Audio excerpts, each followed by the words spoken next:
성경 말씀 봅시다. 사사기 5장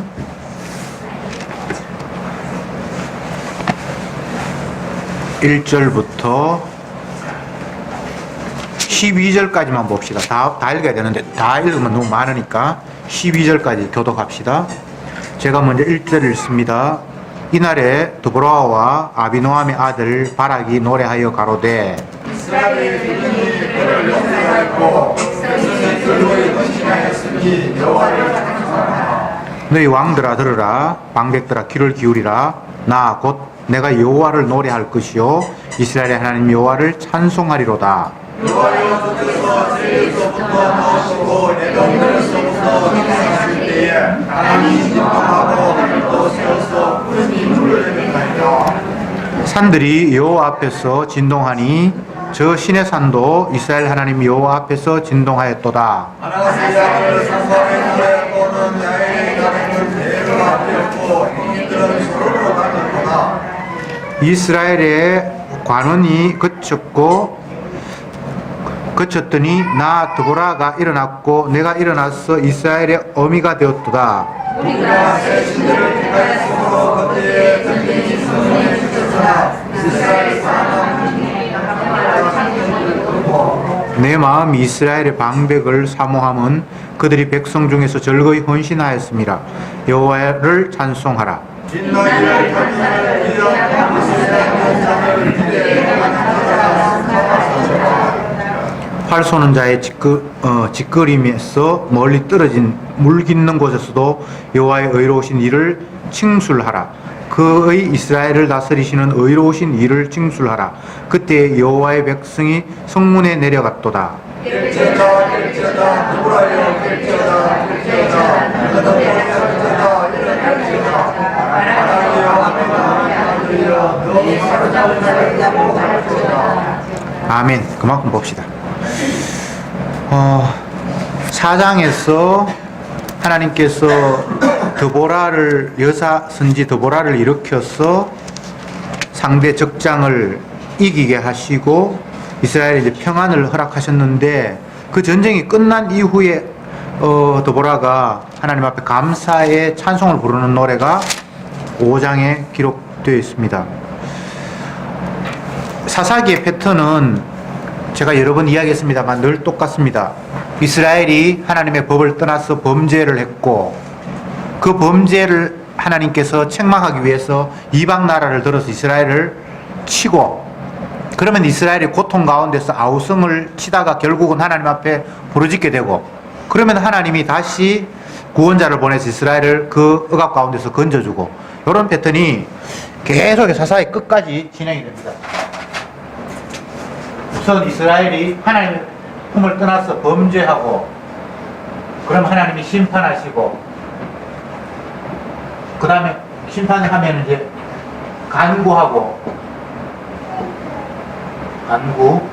그럼 하나님께서 구원자를 보내고 이렇게 계속해서 반복이 됩니다. 그런데 이 과정 속에서 우리가 지난주에도 제가 말씀을 드렸습니다만 이스라엘이 하나님 법을 떠났어요.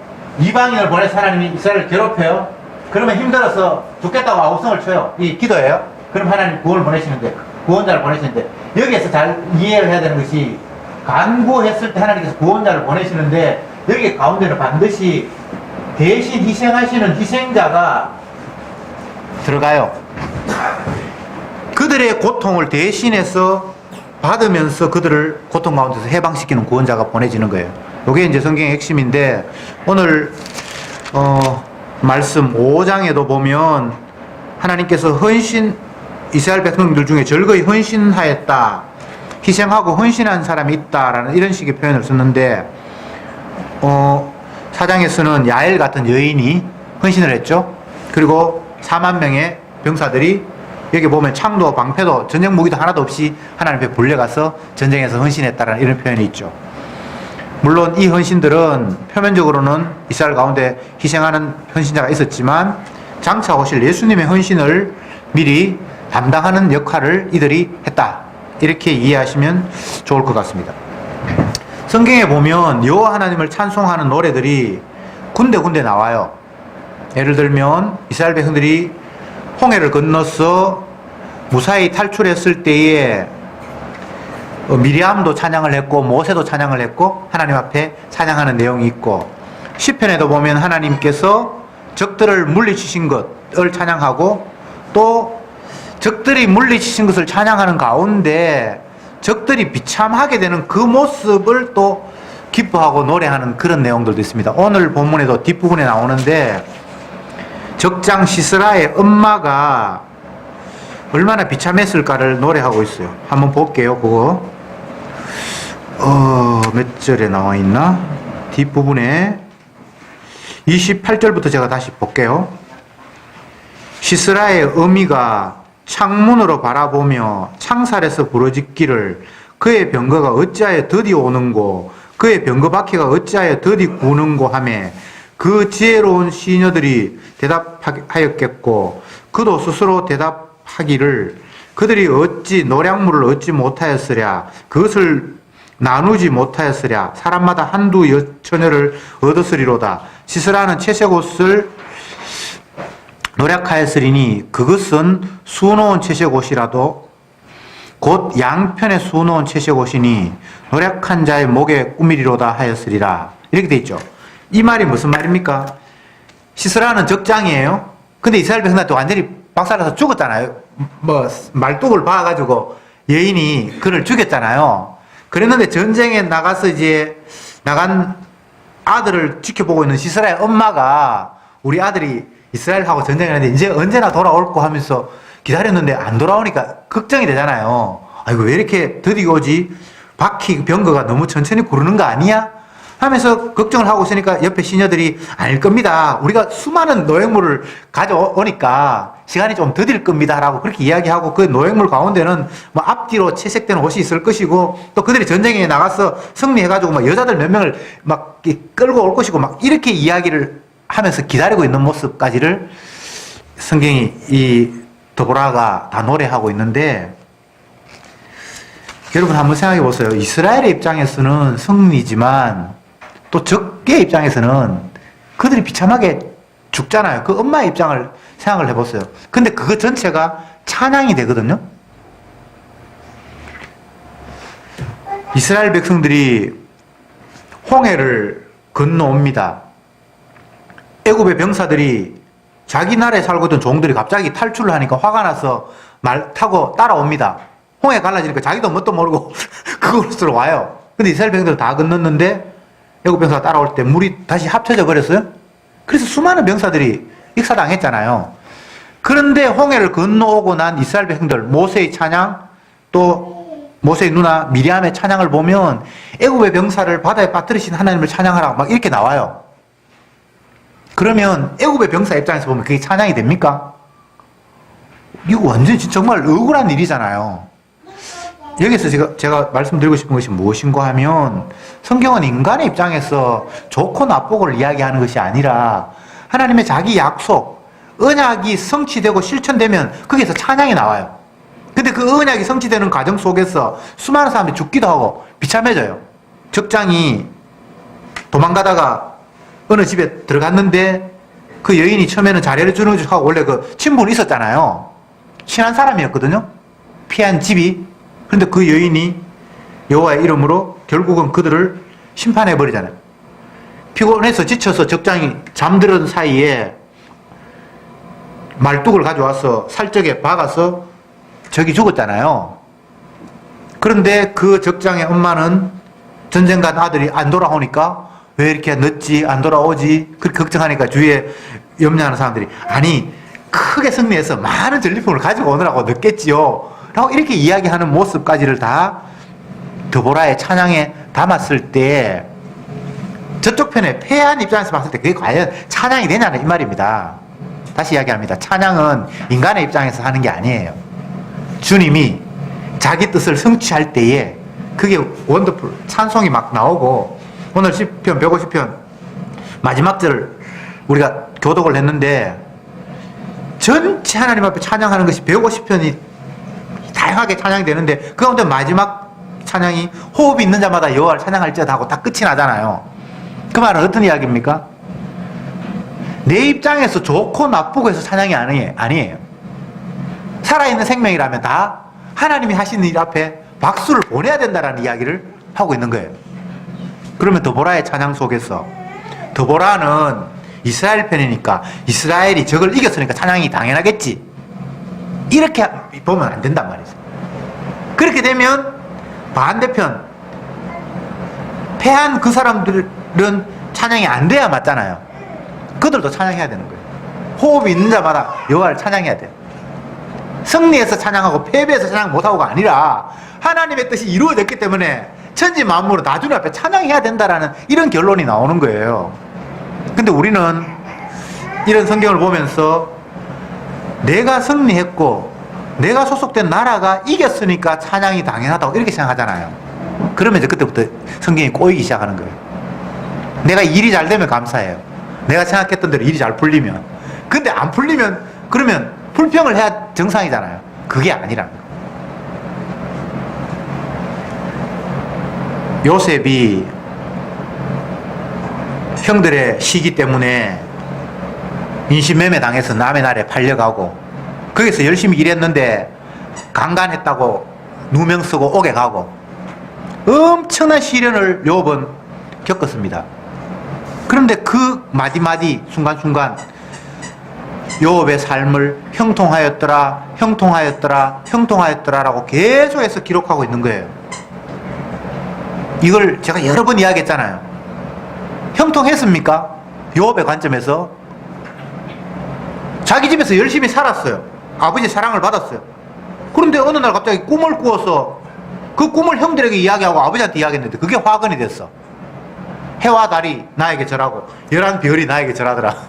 그러니까 형들이 받아 12형제가 있는데 11형제가 자기한테 절을 한다. 그러니까 자기를 왕으로 생각하면서 형들을 다 자기 밑에 숙이는 결과가 되잖아요. 해와 달, 엄마 아빠마저 자기에게 절하더라. 그러니까 미워서 결국은 동생을 남의 나라에 팔아버렸는데 오늘로 이야기하면 인신매매하죠. 자기 동생을 돈 받고 팔았잖아요. 진짜 완악한 일이죠. 그러면 남의 나라에 팔려갔는데 그 상태를 성경은 형통하였더라라고 이야기를 하고 있는 거예요. 요셉이 일이 지금 잘 풀리고 있는 겁니까? 아니잖아요. 언약적인 관점. 하나님이 자기 뜻을 이루는 관점에서 이게 일이 잘 되어가고 있는 거예요. 그래서 찬양이 되는 거예요. 이 드보라의 찬양을 제가 이야기할 때 드보라가 이스라엘 백성들의 대표로 나가서 적을 이겼으니까 찬송한다 이렇게 생각하면 안 된다는 이야기를 제가 하고 있는 거예요. 하나님의 뜻이 이루어졌기 때문에 찬송되는 거예요. 언약이 성취되었기 때문에. 시편에서 다윗이 또 다른 수많은 그 성도들이 찬양을 하는 이야기가 쫙 기록이 되어 있는데 어떨 때는 이게 찬양인가 싶을 정도로 적을 저주하는 이야기가 굉장히 많아요. 적을 저주하는 내용이. 근데 그게 하나님 앞에 찬양이 되거든요. 인간이 이렇게 잔인할 수가 있나? 인간의 입장이 아니에요. 언약의 반대편에 서 있는 사람은 언약에 의해서 심판받아야 될 것이 당연하고 그게 하나님 성취되는 거니까 그게 찬양이 되는 거예요. 아시겠습니까? 이걸 우리 삶으로 끌고 왔을 때에 하나님이 저를 통해서 우리를 통해서 어떤 일을 이루실지 정확하게는 모르지만 때로는 내가 망하고 병들고 자녀가 뭐 죽고 오만 일이 다 일어날 수 있는데 그게 전체적으로 주님의 뜻을 이루는 일이라면 우리는 형통한 것이고 찬양할 수밖에 없는 거예요. 요업의 인생을 보면 잘 나가다가 완전히 나락으로 떨어지잖아요. 자녀 10명 다 죽고 마누라마저 남편을 저주하고 떠나가 버리고 본인의 몸은 온 몸이 만신창이가 되어서 정말 더 이상 어떻게 할 수 없는 그런 상태가 되어버렸고 친구들도 다 비난하면서 떠나가 버리는 이런 상태가 하나님의 뜻을 이루는 과정 속에 있어요. 그거 찬양돼야 돼요. 주신 자도 여호와시고 취하신 자도 여호와시니 나는 찬양할 뿐이다. 그게 억지로 찬양이 되는 게 아니고 언약의 관점에서 볼 때에 그 모두는 하나님 앞에 감사해야 될 일밖에 없다는 거예요. 이런 관점에서 이제 성경을 바라보면 의문이 싹 사라집니다. 그런데 이런 관점, 언약적인 관점이 아니라 내 입장으로 나도 모르게 쓱 순회를 해버려요. 우리는 오뚜기라서 나도 모르게 내 중심이 되어버린다니까요. 성경은 단 한순간도 피조물 중심으로 세상을 만들거나 한 개인을 중심으로 하나님이 일을 펼치는 분이 아니에요. 하나님이 이스라엘 편이 아니에요. 자기 편이에요. 오해하지 마세요. 하나님은 성도 편일 것이다. 불신자 편이 아닐 것이다. 그렇게 생각하지 마세요. 아니에요. 하나님은 성도를 편드는 분이 아니에요. 자기 뜻 앞에 굴복하지 않는 자를 다 이방인으로 취급하고 심판하고 강제로 그를 변화시키고 끌고 가시는 그런 하나님이지, 하나님이 내 편을 들어줄 것이다라는 그런 착각은 정말 그거 무서운 이야기입니다. 흔히들 기독교인들 가운데 많은 사람들이 하나님은 정의의 편이다 이렇게 이야기하는 사람이 있어요. 나는 정당했고 저 사람은 속였기 때문에 하나님은 당연히 나를 편들 거라고 생각하는데, 하나님은 정의 편이 아닙니다. 자기 편이에요. 이게 사실은 어려워요. 텔레비전 드라마를 많이 보면 선과 악의 부닥침의 이야기의 테마가 줄거리잖아요. 억울하게 내가 정당했는데도 불구하고 상대가 워낙 강해서 내가 죄인이 되어버리고 상대가 죄 없는 식으로 막 법정 드라마가 많이 펼쳐지잖아요. 그럼에도 불구하고 결국은 마지막 정의가 승리하는 것으로 드라마는 끝이 나죠. 그게 인간의 선악적인 구조예요.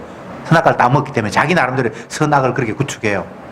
근데 주님은 인간 전체를 악으로 규정하기 때문에 인간 가운데 선, 정의, 이 사람이 잘못했어, 그렇게 편드는 분이 아니에요.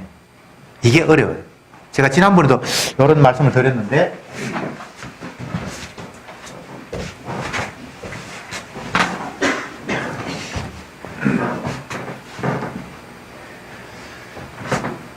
생명나무, 여기 선악과에 생명나무가 있었는데 생명나무가 있는 곳부터 추방돼 버렸잖아요. 에덴 동산에서. 이게 에덴 동산입니다. 여기서부터 인간이 추방되어 버렸잖아요. 이거는 여기 생명나무가 없는 곳이에요. 인간이 사는 데가 생명나무가 없는 곳, 여기는 그냥 악일 뿐인데 사람들 이쪽에서도 나름대로 선과 악을 나누고 있어요. 나는 정직했고 이 사람은 속였다라고 이야기하는 거예요. 근데 주님은 이걸 인정하지 않아요. 우리는 이런 구도를 만들기 때문에 이 구도 가운데서 이스라엘이 있고 이방인이 있다. 이스라엘은 옳고 이방인은 악하다. 이렇게 구도를 그리잖아요. 근데 하나님은 이런 구도를 다 지워버려요. 이스라엘을 심판하시는 분이라니까요. 성전을 불살을 찔러 부리는 분이에요. 이스라엘이 심판받았습니까? 안 받았습니까? 이방인보다 먼저 심판받았어요. 그러니까 계속해서 오늘 오전에도 율법사가 내가 무슨 선한 일을 하면 영생을 얻을 수 있습니까? 이렇게 얘기했잖아요. 선한 것이 없는 이쪽에서 선을 찾고 있어요. 선은 예수님 이쪽에, 예수님 십자가에 못 박혀야만 그게 생명이 있는데 예수님 이쪽을 제껴놓고 인간은 이것밖에 안 보여요.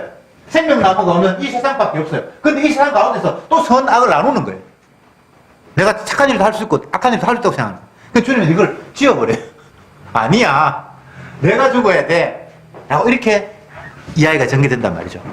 늘 이 구도를 여러분들이 머릿속에 그리셔야 됩니다. 뭐 머릿속으로 뭐 그린다고 해서 되는 건 아니지만 이게 개념이 정리가 돼야 돼요. 의인은 없나니 하나도 없으며 라는 관점은 생명나무의 관점에서 이쪽을 보니까 뭐 자기들끼리 잘한다 그러고 못한다 그러는데 그게 다 웃기는 거예요. 생명이 없는 그거예요. 뭐 윤리 도덕 정도의 수준이에요. 하나님 우리 윤리 도덕을 요구하는 분이 아니에요. 왜? 윤리 도덕은 생명나무가 없는 악의 세계에서 자기들끼리 만들어낸 또 다른 바벨탑일 뿐이기 때문에 의인 없습니다. 해 아래 새 것이 없어요. 어머니, 모친이 죄 중에서 잉태해서 태어난 이 아들이, 죄인 가운데서 태어난 아들이 죄 말고 다른 게 뭐가 나올 게 없어요. 아시겠어요? 예. 네. 선이라는 개념은 악에 반대되는 개념으로서 인간에게는 해당사항이 없어요. 사람의 행위와 예수님의 행위를 딱 비교를 시켜버리죠. 인간은 인간들끼리 도토리 키재기를 합니다. 서기관 바리새인들은 1회 2번씩 금식하고 구제하고 하루에 3번 기도 시간 되면 모든 일을 중단하고 기도하고, 근데 세리는 남의 끝을 포탈하고, 그래서 자기들끼리 도토리 키재기 하면서 나는 하나님 뜻대로 했고 너는 못했고. 근데 예수님이 옆에 등장해보니까 이 전체가 다 아니올시다로 되어버린 거예요. 성경은 이런 식으로 선과 악을 나누는 거예요.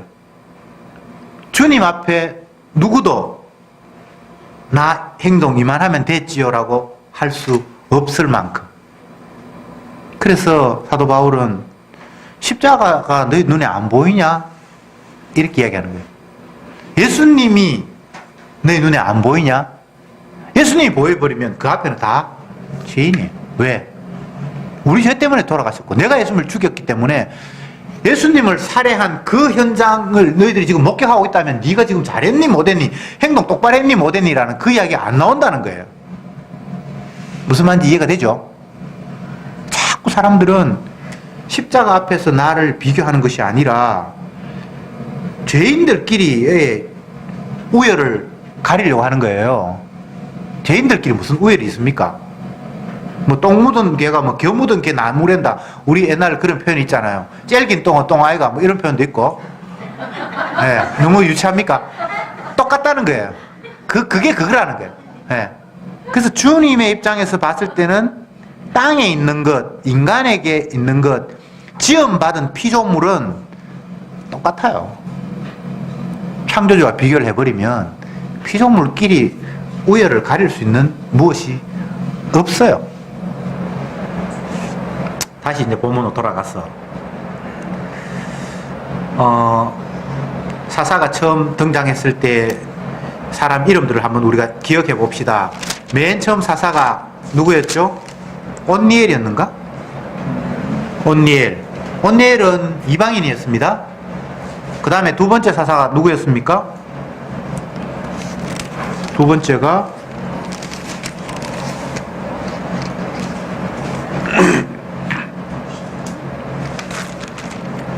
한번 쭉 찾아보세요. 2장에 두 번째 나오죠. 첫째 온니엘, 두 번째 야엘입니까? 왼손잡이 사사가 에훗이었습니까? 예. 온니엘, 그 다음 에훗, 삼갈, 소모는 각기 삼갈, 그 다음 바락은 그건 아니고, 예, 드보라 이렇게 돼 있죠. 예. 여기까지 지금 나왔는데 우리가 사사의 특징들을 거듭 반복합니다만 멍청한 사람들이에요. 좀 모자라는 사람들이고 부족한 사람들이에요.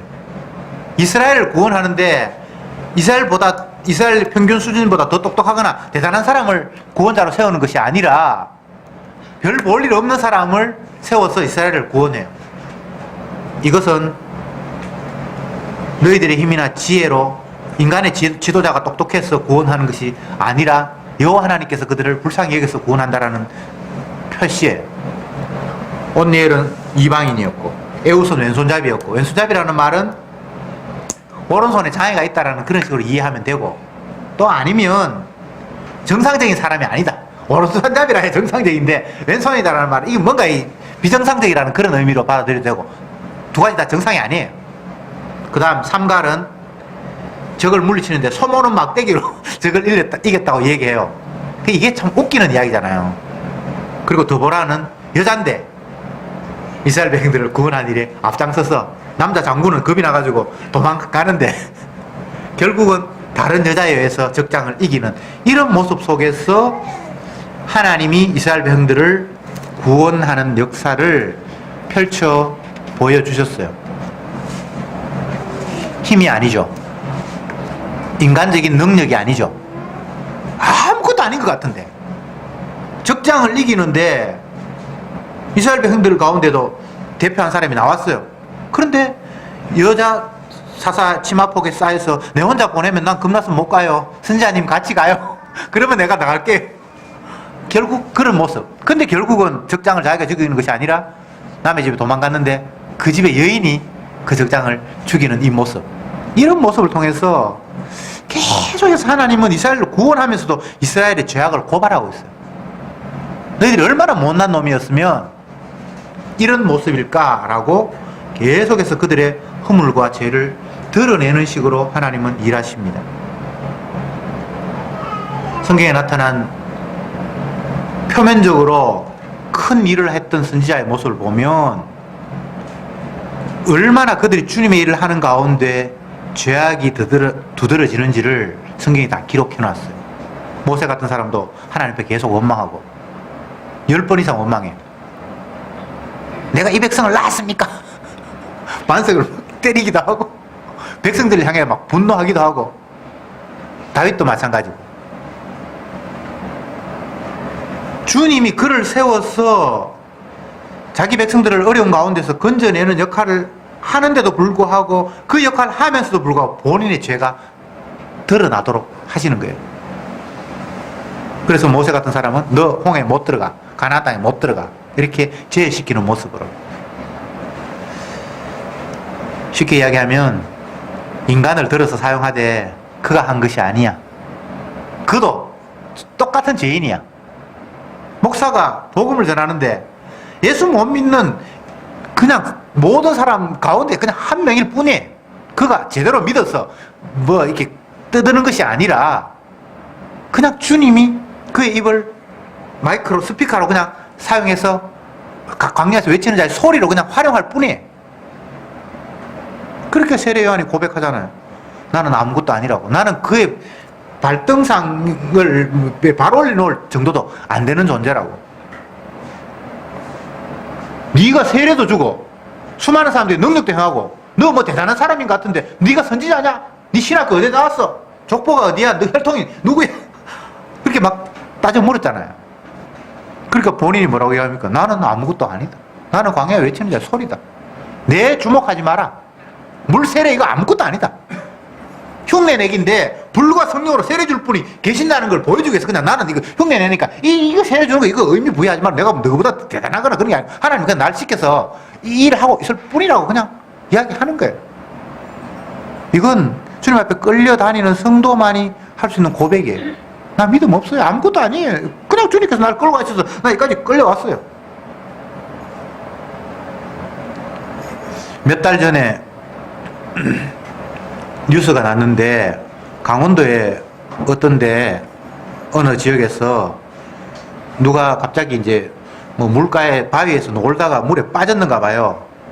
그러니까 그 주변에 있는 젊은 청년들이 그 물에 빠진 사람을 들어가서 이제 건졌는데 나중에 알고 보니까 걔네들은 수영 선수로 놀러 왔던 애들인데 물에 빠졌으니까 자기들끼리 야씨 우리 수영 선수인데 저 물에 빠진 사람 건져 안 되겠냐 그러다가 에이 가자. 그래서 건져서 나중에는 뭐 용감한 시민상도 받고 그 신문에 났어요. 그걸 보면서 수영 선수 아니었으면 안 들어갔을 텐데 이런 생각도 했어요.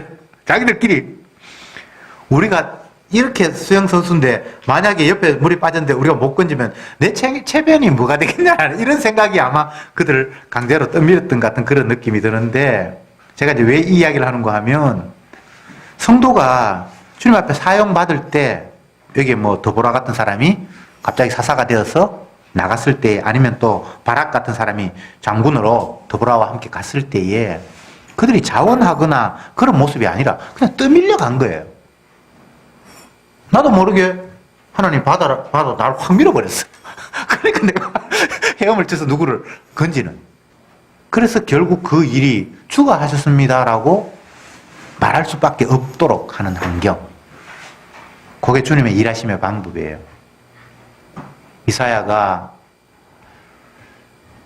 이사야서 6장에 나옵니까? 하나님 앞에 부름받는 장면을 보면 성전에 들어갔는데 갑자기 놀라운 환상이 보였어요. 근데 그 성전에서의 놀라운 여호와 하나님의 그 보여주시는 그 환상 앞에 자기 자신이 너무나 누추하고 더러운 것이 발견이 된 거예요. 그래서 그가 나온 고백이 화로다 나여 망하게 되었다. 주님의 그 영광 앞에 자기 자신을 비춰보니까 이거는 내가 더러워도 너무 그동안은 뭐 내가 진짜 노릇하면서 뭐 이스라엘 백성들이 깨우치게 하고 그들이 안 돌아오니까 화가 나서 막 열도 내고 뭐 이래 했었는데 여호와의 영광 앞에 자기 뭘 보니까 자기가 비난했던 그 망한 백성들 중에 자기가 그냥 그 가운데 한 명이었다니 그냥 발견돼 버린 거예요. 그러니까 화로다 나의 망하게 되었다라고 그렇게 고백하는 거예요. 그러면서 주님께서 내가 내 백성을 구원하기 위해서 누구를 보낼까 이렇게 물으니까 주여 제가 가지 않을 수 없습니다라고 이렇게 손들고 나오는 모습을 성경에 기록하고 있어요. 그렇게 해서 보내줘야 지가 잘난 체 못하는 거예요. 아시겠습니까? 12제자도 마찬가지예요. 주님이 강제로 확 밀어버렸어요. 성전 미문에 있는 안전뱅이를 베드로와 요한이 주의 이름으로 일어나 걸어라. 그렇게 얘기할 그 상황이 자기가 늘 능력을 가져서 안전뱅이들 뭐 보면 다 일으키고 병든 사람 보면 다 낫게 하고 그런 상황이 아니에요. 졸지에 딱 만나버린 거예요. 그러니까 자기도 모르게 주님이 확 밀어서 그 현장에 딱 떨어진 거예요. 근데 자기도 모르게 은과 금은 내게 없거니와 그 사람 원래 국을 하고 있었거든요. 성전 미문에서 한 푼 주십시오, 한 푼 주십시오. 은과 금은 내게 없거니와 내게 있는 것을 네게 주노니 나사렛 예수 이름으로 일어나 걸어라. 그런데 그 이야기는 베드로의 이야기가 사실 아니에요. 베드로는 입만 나불나불 거렸을 뿐이에요. 그냥 거의 소리예요, 소리. 주님이 그 입을 사용하신 거예요. 그러니까 정말 그가 일어나서 성경에서 막 뛰고 난리가 났잖아요. 그러니까 주변 사람들이 더 놀래죠. 어떻게 이런 일이? 그 사람은 늘 성전 미문에 앉아서 국을 하던 사람이라. 날마다. 근데 어느 날 갑자기 사도가 명령 한마디에 벌떡 일어나서 뛰어다니니까 얼마나 그 당시에 많은 사람들이 베드로와 요한에게 주목하면서 어떻게 이런 일이 있을 수 있냐라고 했을 때 왜 나를 주목하느냐, 내 능력으로 이 사람을 걷게 한 것처럼 왜 나를 주목하느냐라고 주님이 하셨다라고 그렇게 이야기하잖아요. 지금 더보라의 찬양이 그런 찬양이에요. 감사합니다. 이스라엘을 죄악 가운데서 건지신 이를 찬송합니다. 적장을 여인의 손에 죽이신 그 하나님을 찬양합니다 하면서 계속해서 이야기를 하는데, 여기에는 인간이 열심히 해서 잘했다라는 그런 이야기를 담고 있지 않아요. 주가 우리를 이렇게 밀어서 결국은 당신의 뜻을 이루셨잖아요. 그러니까 영광받을 분은 오직 당신뿐이잖아요 라는 이야기를 처음부터까지 계속하고 있는 거예요. 찬양은 주님만의 찬양이 대상입니다. 예배의 대상은 예수님밖에 없습니다. 하나님 앞에 예배드리고 예수님 앞에 예배드리지 인간을 위해서 예배드리는 거 없잖아요. 근데 지상교회에서는 뭐 희한한 게 다 있어요. 성전 완공 예배하고 뭐 목사 박사학위 뭐 감사 예배도 있고 뭐 희한한 예배가 다 있어. 지가 박사학위 받는 게 왜 예배가 돼야 되나요? 근데 사람들은 그에 대해서 무감각하죠. 오늘 아침에 제 친구들끼리 뭐 이렇게 밴드로 묶어서 뭐 소식 왔다 갔다 하고 하는 그거 뭐 있어요. 그 새로 하나 떠서 딱 보니까 입춘 내길 개문 만복내 교회 다니는 애들인데 그렇게 해놓고 뒤에 주의 의대가 함께 그 갖다 붙여놨어요. 그리고 이게 뭐가 뭔지 구멍 오늘 입춘인가 봐요. 네. 입춘 내길 하면서 막 한문에 붙여놨잖아요.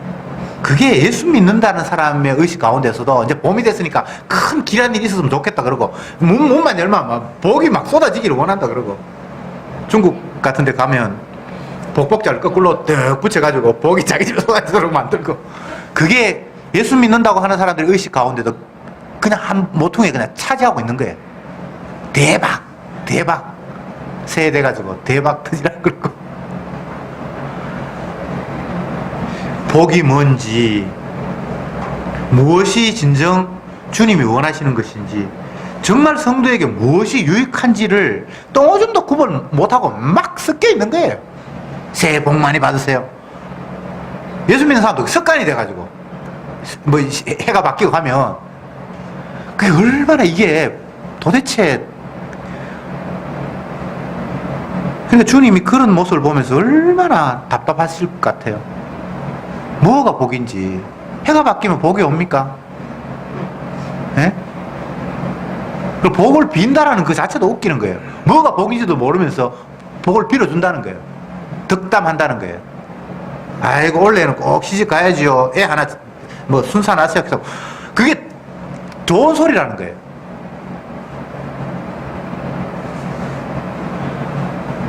성경에서의 복음은, 우리에게 기쁜 소식은 너 죄인인 줄 알아? 네 모습은 이런 모습이야 라고 하나님의 말씀에 비추어서 내 꼬라지를 부각시키는 것이 기쁜 소식의 출발이에요. 근데 사람들은 우리를 죄인으로 규정하는 것을 기뻐하지 않죠. 왜 자꾸 날 기죽이냐는 거예요. 그런데 주님은 기를 죽이려고 하는 것이 아니라 우리의 실상이 죄인이라는 것을 밝혀주셔야 죄 용서하시는 예수님이 그 뒤에 연결이 되잖아요. 복음이, 구원이 아무것도 아닌데 그냥 낚싯대로 건지는 거 아니잖아요. 우리가 얼마나 완악한 죄인인 줄 보여주시고, 이런 죄를 때문에, 이런 죄의 구덩이 속에서 너 스스로는 결코 헤어나올 수 없다는 사실을 최종적으로 확인시키시고, 사람으로서는 할 수 없어도 영생? 천국? 복? 니 꼬라지가 어떻게 그걸 논할 수 있어라고 최종적으로 확정시켜 놓고, 네 허물을 위해서 내가 대신 피 흘려서 너 용서할게라는 식으로 복음이 형성이 된단 말이죠. 그래서 복음을, 예수님의 십자가를 이야기하기 위해서는 반드시 우리가 죄인이라는 사실이 1차적으로 다가와야 죄 용서하시는 예수님의 의미가 살아나지. 내가 죄가 없으니까 죄 용서하시는 예수님도 의미가 없어져 버려요. 주님, 나는 일에 2번 금식하고 저 세리와 같지 아니함을 감사합니다. 그러니까 나는 병든 자를 치료하기 위해서 왔는데 니는 건강하니까 필요 없네. 이 오늘날 이런 실상이란 말이죠. 지 잘났다고 칭찬해달라고. 근데 잘난 인간이 어디 있습니까? 윤리 도덕 관점에서 생각해보니까 자기가 잘났는 것 같아요. 저 사람보다는 자기가 나은 것 같아요. 근데 진짜 율법의 의미는, 간음하지 말라는 그 말 속에 뭐 다른 남자하고 남편하고 동침했다는 그런 정도가 아니라 마음속으로 그런 마음이 있으면 이미 간음이기 때문에 안 하는 사람이 없어요. 도둑질 하지 말라는 말이 남의 주머니에 있는 돈을 내 지갑 안에 넣어서 도둑이 아니라 탐심 그 자체가 도둑이라는 거예요. 그러니까 율법을 어떻게 지킵니까? 율법은 우리를 죄 아래 가두는 건데, 너 죄인 맞잖아 라는 걸 이야기하기 위해서 율법을 주셨는데, 거울을 우리 앞에 비춰주셨는데 그 거울 보고 닦으면서 거울아 내가 참 이쁘지? 이게 정신병인 거예요. 거울을 보면서 이쁘면 안 돼요. 그 앞에 자기의 잡티들이 아이고 내 꼬라지가 이런 모습이구나. 그게 율법이란 말이죠. 찬양 속에 주님을 기뻐하고 노래하는데, 그냥 주님이 하신 일이 적을 이기고 내가 이긴 편에 속해서 기쁘다라는 이런 식의 찬양이 아닙니다. 그렇게 되면 복음이 안 돼요. 반드시 그 주님을 찬양하는 속에 나의 죄악된 모습이 고백이 돼야 돼요. 성경 어디에도 다 그렇게 돼 있어요.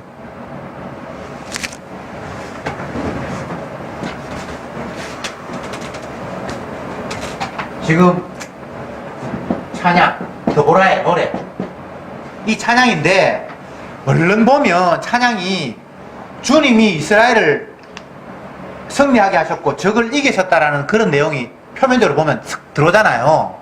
그렇잖아요. 다윗과 골리앗이 싸웠는데 하나님이 다윗 편 들어서 골리앗을 이겼다. 이게 찬양의 내용인 것 같잖아요. 근데 그렇게 끝나면 안 된다니까.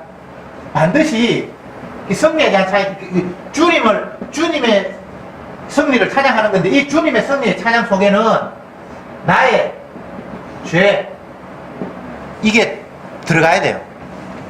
그러니까 내 죄를 위해서 누군가 희생하셔서 주가 최종적으로 승리를 거두었다라는 식으로 노래가 된단 말이죠. 그러면 우리의 일상 가운데서 데살로니가전서 5장 16절 항상 기뻐하라. 그 다음에 17절 쉬지 말고 기도하라. 그 다음에 18절 범사에 감사하라. 범사에 감사하라고 했을 때 이게 이제 찬양이 바탕이 되는 건데, 그냥 하나님 이 일도 감사합니다. 저 일도 감사합니다. 감사를 했으니까 감사해야지. 이렇게 돼버리면 복음이 안 돼요.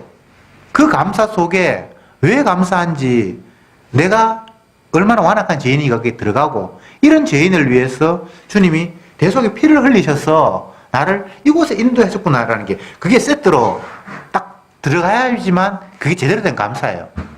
내가 원하는 게 이루어져서 고맙습니다. 이건 감사가 아니에요. 어떤 사람은 뭐 우리 아들 이번에 시험 떨어진 거 감사합니다 이렇게 얘기하는데 그건 정신병자예요. 다음에 내가 감사하면 합격시켜 주겠지라는 이런 기대감을 가지고 엉터리 없는 그런 짓을, 그게 마치 신앙인 것처럼. 찬양, 감사의 조건에는 나의 완악함이 인정되고 고백되고 이런 나를 위해서 주님이 덮으셨다라는 그것이 같이 다 있으니까 어떤 환경이 돼도 그건 감사가 나올 수밖에 없어요. 호흡이 있는 자마다 여호와를 찬양할지어다가 될 수밖에 없는 거예요. 근데 그 호흡 있는 자마다 다 찬양이 돼야 되는데 찬양이 돼야 될 이유를 아는 사람이 있고 모르는 사람이 있을 뿐이죠. 주님은 그 악한 무리를 통해서도 다 자기를 이루고 있고 찬양을 받고 있어요. 해와 달이 비가 와도 눈이 와도 폭우가 쳐도 다 주님을 찬양하고 있는 거예요. 날씨가 안 좋아서 뭐 파이다. 그건 내 입장이에요. 날씨를 굳게 하신 분이 주님이시고 욥을 낮은 자리를 이끄신 분이 주님이시고 사도 바울을 궁핍에 처하기도 하고 빈곤에 처하기도 하고 하신 분이 주님이시기 때문에 다 그냥 찬양되고 있는 거예요. 주님이. 근데 자꾸 내 입장에서 찬양이 됐다가 불평이 됐다가 그러면 그건 찬양이 아니에요. 자기는 기뻐했다고 하는데 그게 주님 앞에 기쁨을 돌리는 게 안 된다고요.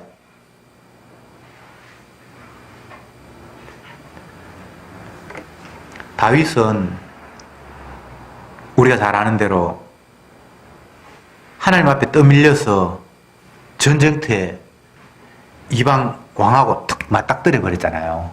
진짜 주님이 떠밀었거든요. 본인이 전쟁터에 나갈 만큼의 나이도 징병 나이도 안 됐어요. 소년이었으니까. 그래서 형들이 전쟁에 출전했는데 아버지 심부름으로 도시락 들고 갔단 말이죠. 방위병인가? 밥도 안 주나? 어쨌든 떠밀려 그냥 간 거예요. 자기는 그 전쟁할 의사도 없고 전쟁에 뭐 징집 연령도 안 되니까 그냥 도시락 들고 형들 찾아서 밥 주러 갔는데 주님이 절대 떠밀어 버리니까 적장하고 딱 마주쳐 버렸잖아요. 그럴 때 정말 너무나 놀라운 고백, 우리가 아는 대로 이거는 막 천번 만번에도 신나. 너는 칼과 단창으로 내게 나오지만 나는 만군의 여호와 이름으로 네게 나간다. 그게 지 입으로 나온 이야기겠습니까? 그냥 주님께서 그렇게 하신 거예요. 그러니까 적장이 물맷돌로 그냥 쓰러지죠. 투구 쓰고 방패 맞고 완벽하게 다 갖췄는데 어디에 그 뚫고 들어갔는지 어쨌든 한 방에 끝나버렸어요. 그러니까 이거는 뭐 물맷돌 돌리는 솜씨가 평소에 열심히 연습하고 그런 이야기를 할 필요가, 주가 하신 거예요. 주가 하신 거예요. 주님을 위해서 여러분들이 준비할 게 아무것도 없어요. 내가 바보라야 내게 능력이 나갔을 때 그게 내게 능력이 아니라 주가 하셨다는 게 인정이 되잖아요. 그러니까 여러분 바보가 되면 돼요. 사사들처럼 뭐 전쟁터에 여자 더보라가 나선다든지 뭐 그냥 이러면 돼요. 주여 능력 주십시오. 능력 여러분 필요 없어요. 주님한테 능력이 있는데 뭐 내가 능력이 왜 필요합니까? 70인을 복음 전하기 위해서 예수님이 가시기 전에 둘씩 짝지어서 하나님 나라 전파하라고 보냈잖아요. 근데 주님께서 귀신을 쫓아내는 능력과 병 고치는 의사를 그들에게 주셨다고 그렇게 돼 있잖아요. 그들이 갔다 와서 귀신을 쫓아냈습니다 하고 막 신나고 하니까 야 이놈아 그거는 네 능력이 아니고 내가 네한테 준 능력이잖아. 그리고 귀신 쫓아낸 걸로 기뻐할 것이 아니라 네 이름이 하늘나라에 기록된 것에 기립해야 돼. 예수님께 이렇게 얘기했단 말이죠. 그럼 사람은 마치 막 자기가 한 것처럼 느껴지겠죠. 여러분이 이때까지 살아온 게 다 이런 식이었어요. 뭐가 좀 남들 볼 때 반듯한 게 있어서 요거는 내가 다 잊어버리지 않겠다고 일기장에 탁 써놓고 자랑하고 싶은 게 그게 내가 한 게 아니에요. 주가 하시는 일이에요. 반대의 경우도 마찬가지예요. 아이고 내 인생에 이거는 지웠으면 좋겠다. 에이 수치스럽다라고 생각하는 것도 주가 일으키신 일이에요. 이렇게 돼버리면 그야말로 은약 안에서 범사에 감사할 수 있죠. 주님이 자기의 주대심을 드러내기 위해서 이런 일도 일으키셨고 저런 일도 일으키셨고, 그러나 이런 일이든 저런 일이든 이것은 나를 위한 것이 아니라 당신이 약속하신 바 당신이 주가 되시고 높아지시는 일을 위해서 이런 일을 이루셨구나라고 하면 아무런 불평이 없어요. 옥에 갇힌들 얻으며 강간 누명 선들 얻으며 형들의 미움을 받아서 팔린들 얻으며 아무 문제가 아니에요. 만약 그가 강간 누명 쓰고 옥에 안 갇혔으면 그 왕의 신하 술 맡은 관원장하고 만날 일도 없었을 거예요. 그 술 맡은 관원장이 꿈을 해석해주고 왕을 만나고, 그리고 모든 요소 하나하나의 그 사건들이 사설의 연결고리가 다 연결이 되어서 주님이 자기 뜻을 이루는 일에 있어서 필연적으로 반드시 그 일이 일어나야만 했던 거예요. 그러니까 거기서 우리가 뭘 빼고 넣고 할 이유가 없잖아요. 자꾸 내 입장에서 너무 이게 되게 불편해요. 아니에요. 주가 필요하셔서 그걸 두셨어요. 그 환경 속에서 나의 완악함을 깨닫고 주님의 대속의 은혜를 발견하면 그게 그냥 감사할 일이에요. 근데 그게 안 나오니까 이제 심각한 거죠. 이 불편한 요소 빼부수면 좋겠다. 이 좋은 요소가 계속 조금 더 지속됐으면 좋겠다라고 내 임의로 뭔가를 자꾸 편집하고 싶은 마음이 있잖아요. 이스라엘이 하나님께서 구원해 주셔서 사사를 보내서 이겼는데, 그리고 그 사사가 살아있을 동안에는 나라가 평안히 있었는데 5장의 끝에 보면은 40년 동안 태평하였더라 이렇게 돼 있는데, 그 6장에 또 넘어가면 또 이스라엘이 범죄합니다. 하나님을 떠나서 엉뚱한 짓 또 해요. 그러면 하나님이 또 이방인을 보내서 이스라엘을 억압하고 괴롭혀요. 그러면 또 부러져요. 또 구원자를 보내요. 와, 답답한 이 이야기를 처음부터 끝까지 계속 하는 거예요. 이게 구약 전체 내용이에요. 구약 전체 내용. 요걸 우리한테 가져와 봅시다. 우리도 똑같아요. 이 사람들이 특별한 사람이 아니고 죄인들의 대표로 뽑아서 이들의 삶을 그냥 보여준 거예요. 기록해 놓은 거예요. 이 모습 속에 우리 모습 그대로 그냥 담겨 있는 거예요. 뭐 말씀 받았고 은혜 받았고 뭐 제일하고 감사하고 그러다가 또 돌아가면 또 우리가 하나님이 되어서 내 욕심대로 내 뜻대로 안 된다고 분내고 화내고, 그때는 하나님이 없는 거죠. 내가 하나님이 됐으니까. 그러다가 또 주님께서 깨닫게 하시려고 어려움도 주시고 공고함을 주시고 하시면 그 고통 가운데서 성도는 아, 내가 죄인이었구나, 내 욕망이 나를 이렇게 사로잡고 있구나라는 것을 또 주님의 품을 떠나서 내 뜻대로 하려고 하니까 내가 이렇게 힘들구나. 주님이 가라고 하면 가고 오라고 하면 아무 문제가 없는데 내가 원하는 바가 따로 있었기 때문에 이게 이렇게 힘들구나, 그렇게 깨닫고 또 그 깨닫는 순간에 평강이 와요. 마치 구원하듯이. 이게 날마다 이렇게 돌아가는 거예요. 결론적으로 말씀드리면 우리는 어쩔 수 없습니다. 여러분 자신에게 기대를 하거나 희망을 걸지 마세요.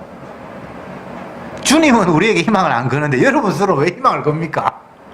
아무 희망 없어요. 자녀들한테 희망 걸지 말고 부모들한테 희망, 남편, 아내 뭐 도울 힘이 없는 인생을 의지하지 마세요. 남 의지하는 것도 물론 안 되지만 내 스스로도 나는 이 정도는, 이거 최소한 이 정도는 할 수 있겠지, 그런 생각하지 마세요. 아무것도 우리는 못합니다. 그러니까 주님을 의지할 수밖에 없는 거예요. 사람으로서는 할 수 없으되를 날마다 여러분 외치시기 바랍니다. 나는 안 된다. 내가 하는 거야 하나님 보실 때 이건 다 쓰레기다, 쓰레기. 내가 볼 때는 괜찮은 거 있고 뭐 또 조금 모자라는 거 있고, 조금 더 모자라는 것들은 조금 더 노력해서 더 나은 모습으로 바꿔야지라는 생각이 들지 모르지만 주님 보실 때는 그거 아무것도 아니에요. 그러니까 내 모습에 너무 집중하지 마세요. 주님이 하신 일을 바라보세요. 그러면 모든 문제가 다 해결되어 있습니다. 계속 나를 쳐다보니까 해답이 없어요. 여러분을 바라보고 땅을 바라보고 이 땅에 돌아가는 일들에 주목하다 보면 답이 없어요. 계속 멸망의 길로, 죄악의 길로, 욕망의 길로 돌아갈 뿐이에요. 근데 눈을 돌려서 주가 하신 일을 바라보면, 다시 말하면 주께서 십자가에서 다 이루셨다는 그 상태로 내가 목을 돌려보면 이 땅에서 풍파와 요란이 아무 문제가 없어요. 그것을 신약에서는 예수 안이다 이렇게 표현해요. 그리스도 예수 안에 있는 자에게는 결코 정죄함이 없나니. 예수 안, 주님의 피로 덮으셔서 용서하신 그 공간 안에는 세상에 어떤 그 무엇, 풍파, 죄악을 물을 수 없어요.